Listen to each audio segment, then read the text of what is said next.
Ou seja, se nós temos uma família, o pai com 42 anos, um filho com 18, outro com 19, outro com 17 e um com 10. Todos esses 3 filhos e o pai irão para a guerra e servirão e não tem salário, porque você está defendendo a sua cidade. Quando você voltava depois de 3, 4 anos de campanha, como é que estava a sua terra? Largada, abandonada. Sua esposa, seu filho pequeno, no máximo contraíram alguma dívida para poder sobreviver. E você agora volta da expansão. Pode vir até com algum pequeno espólio distribuído por um general de campanha, mas você não vai conseguir sobreviver aí. Então a tendência é você vender a sua terra, pagar a sua dívida e ir para a cidade. Esse processo se chama a proletarização dos plebeus. Os plebeus vão para a cidade, tentar a vida na cidade. E onde é que eles vão arrumar um emprego, um ofício que eles possam fazer? Eles passaram tantos anos guerreando. Quando você vê um ofício, já tem um escravo. Quando você vai ver um artesanato, já está cheio de escravos. Quando você vai querer trabalhar no comércio, tem escravos trabalhando. Espera aí, de onde vêm esses escravos todos? Da própria conquista. Se vocês observarem na pirâmide, antes não havia praticamente escravos, tinha os escravos por dívidas, que isso foi retirado com a Lei Licínia em 367. Mas agora você tem escravos das conquistas e formam a maior parte da população. Então não há onde trabalhar. Você vai se tornar, a linguagem foi criada em Roma, um proletário. Você não tem nada a não ser sua prole, seus filhos. Isso causa uma certa revolta. E eles sabem lutar. São soldados. Fizeram a glória de Roma, a riqueza de Roma. E estão entregues aos deuses. Estão entregues à sua própria sorte. E isso vai gerar muitas revoltas. Esse êxodo rural, essa falta de preparação para o recebimento dos veteranos, das pessoas que participavam nas guerras, mas perdiam tudo em nome de Roma, em nome da vitória de Roma, perdiam tudo. E agora você tem um escravismo que é introduzido em massa, você não tem onde trabalhar. Fica uma situação difícil, então eles vão na porta do Senado, xingam senadores, tacam coisas em senadores. E a polícia? Roma tinha uns censores que tentavam manter a ordem, mas era proibido em Roma andar armado. Desde a proclamação da República, em 409, em Roma, que se proibiu usar armas para evitar uma revolta que retirasse o Senado do poder e impusesse a monarquia novamente. Eles tinham muito medo, eles tinham trauma de monarquia. Então, as pessoas não andavam armadas, obviamente que andavam com um punhal escondido, por trás da roupa e tudo mais. Mas era uma situação inusitada, você não tinha um policiamento que pudesse reprimir esses veteranos, esses proletários. E a situação foi se tornando mais instável porque os escravos começaram a fazer revoltas na Espanha, na França, na parte sul da França, do Mediterrâneo, que a de Sertório na Espanha foram mais de 130 mil escravos e famílias de escravos que se revoltaram. A mais conhecida que nós sabemos é a de Espartacus, na Península Itálica, na Itália, que participaram mais de 120 mil pessoas, liderado por um gladiador, Espartacus, que se libertou. Por sinal, os gladiadores eram escravos, os grandes heróis da plebe romana eram escravos. Ficavam lutando nos pequenos coliseus, que ainda não tinha um grande coliseu, que só vai ser inaugurado por volta de 80, 79 a.C.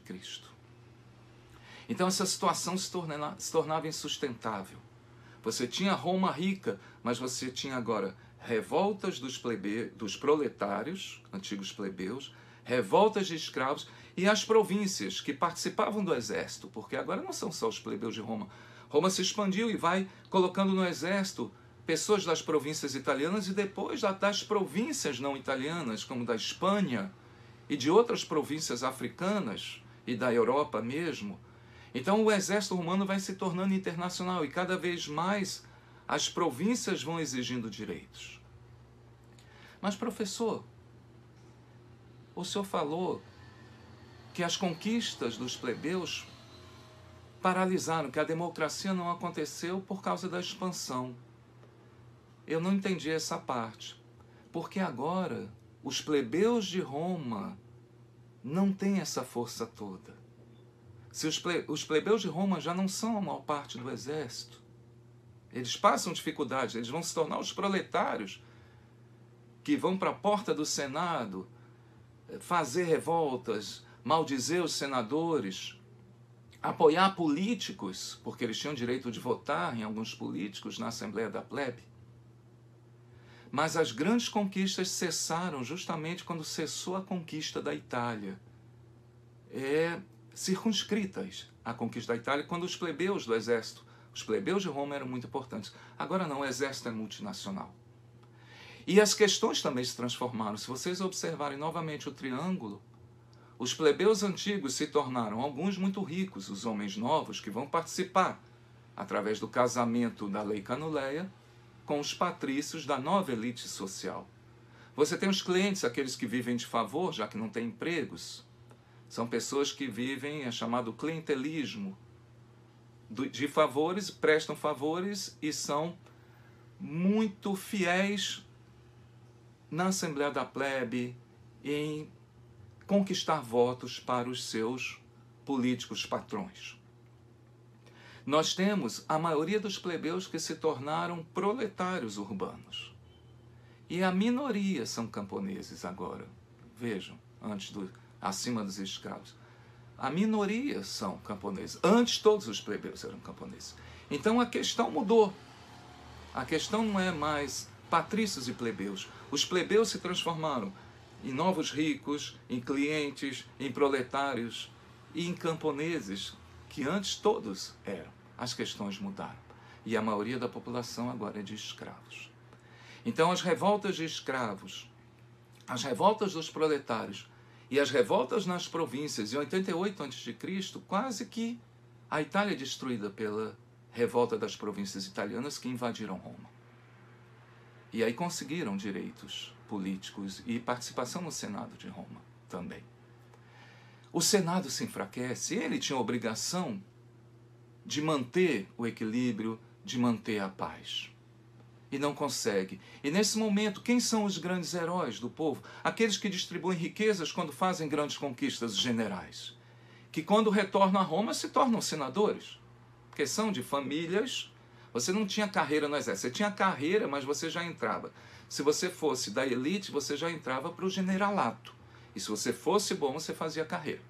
Se não fosse, você ficaria na política apenas. Então, muitos generais eram generais e políticos. E eles aumentavam o poder, o povo os amava. Eles eram os heróis do povo, enquanto os senadores ficavam em Roma, a maioria deles, e não entendiam das novas situações. Queriam viver um mundo que já não existia mais, o mundo antigo da tradição. Roma mudou, Roma ficou multicultural. Então, os generais conseguiam aumentar, liderar o Senado, se tornar cônsul, 1 ano, 2, 3, era proibido, só podia 1 ano.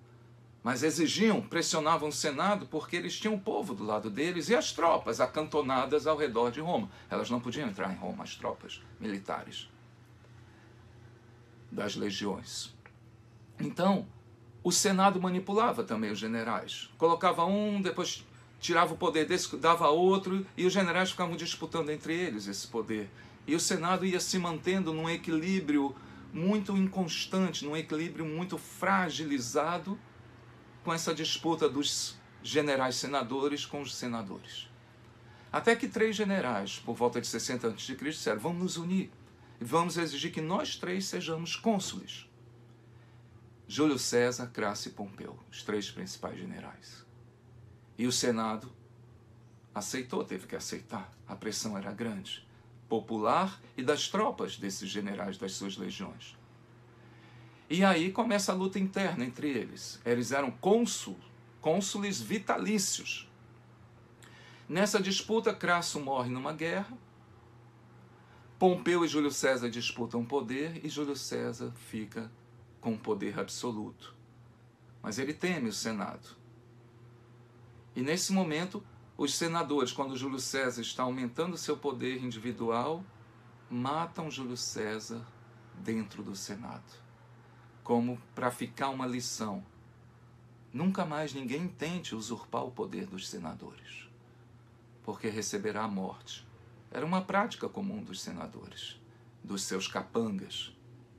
O que eles faziam? Fizeram com Tibério e Caio Graco, dois políticos, tribunos da plebe, que exigiam que a terra pública das leis licínias antigas fossem cumpridas, fossem distribuídas, fossem plantados alimentos e distribuídas terras para os exércitos, para os veteranos, para os proletários de Roma, para esvaziar a pressão das cidades. Os dois foram assassinados pelos senadores. Caio pediu para um soldado matar, um escravo soldado o matar, porque se ele fosse capturado, os senadores tinham o hábito de matar de forma lenta, com facadas, não em áreas vitais, como fizeram com Júlio César, para que essa morte fosse aprendida como lição. Era uma coisa um pouco cruel.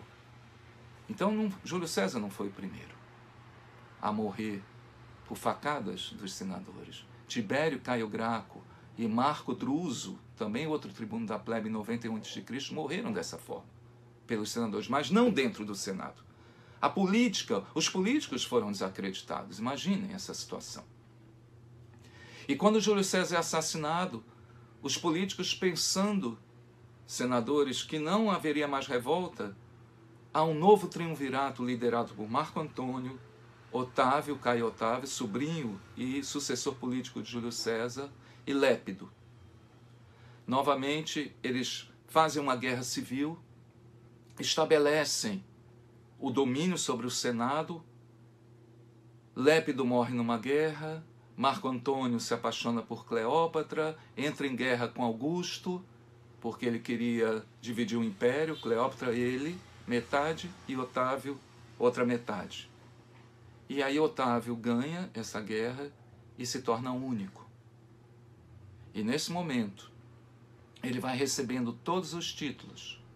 Nós já temos 100 anos desde o assassinato de Tibério Graco, 133 a.C., até esse momento em que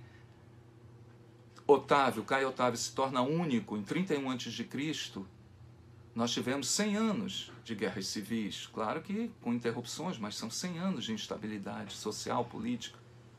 Ninguém vive bem. E aí Otávio vai recebendo os títulos de Augusto, príncipe, imperador.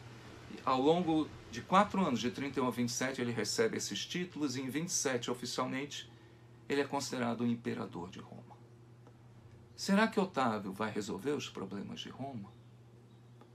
Será que Otávio, que aparece nesse momento como a solução da crise da República, da inadaptabilidade dos senadores às novas condições sociais e políticas de Roma, porque Roma estava rica, mas economicamente estava bem, mas o povo vivia mal e a política não sabia administrar essas novas situações. Será que Otávio vai resolver esses problemas com a instalação do Império? Isso nós vamos conversar no nosso próximo encontro, que será o Alto Império e o Baixo Império. Muito obrigado, estudem essas páginas e até o próximo encontro. Um abraço carinhoso em todos vocês.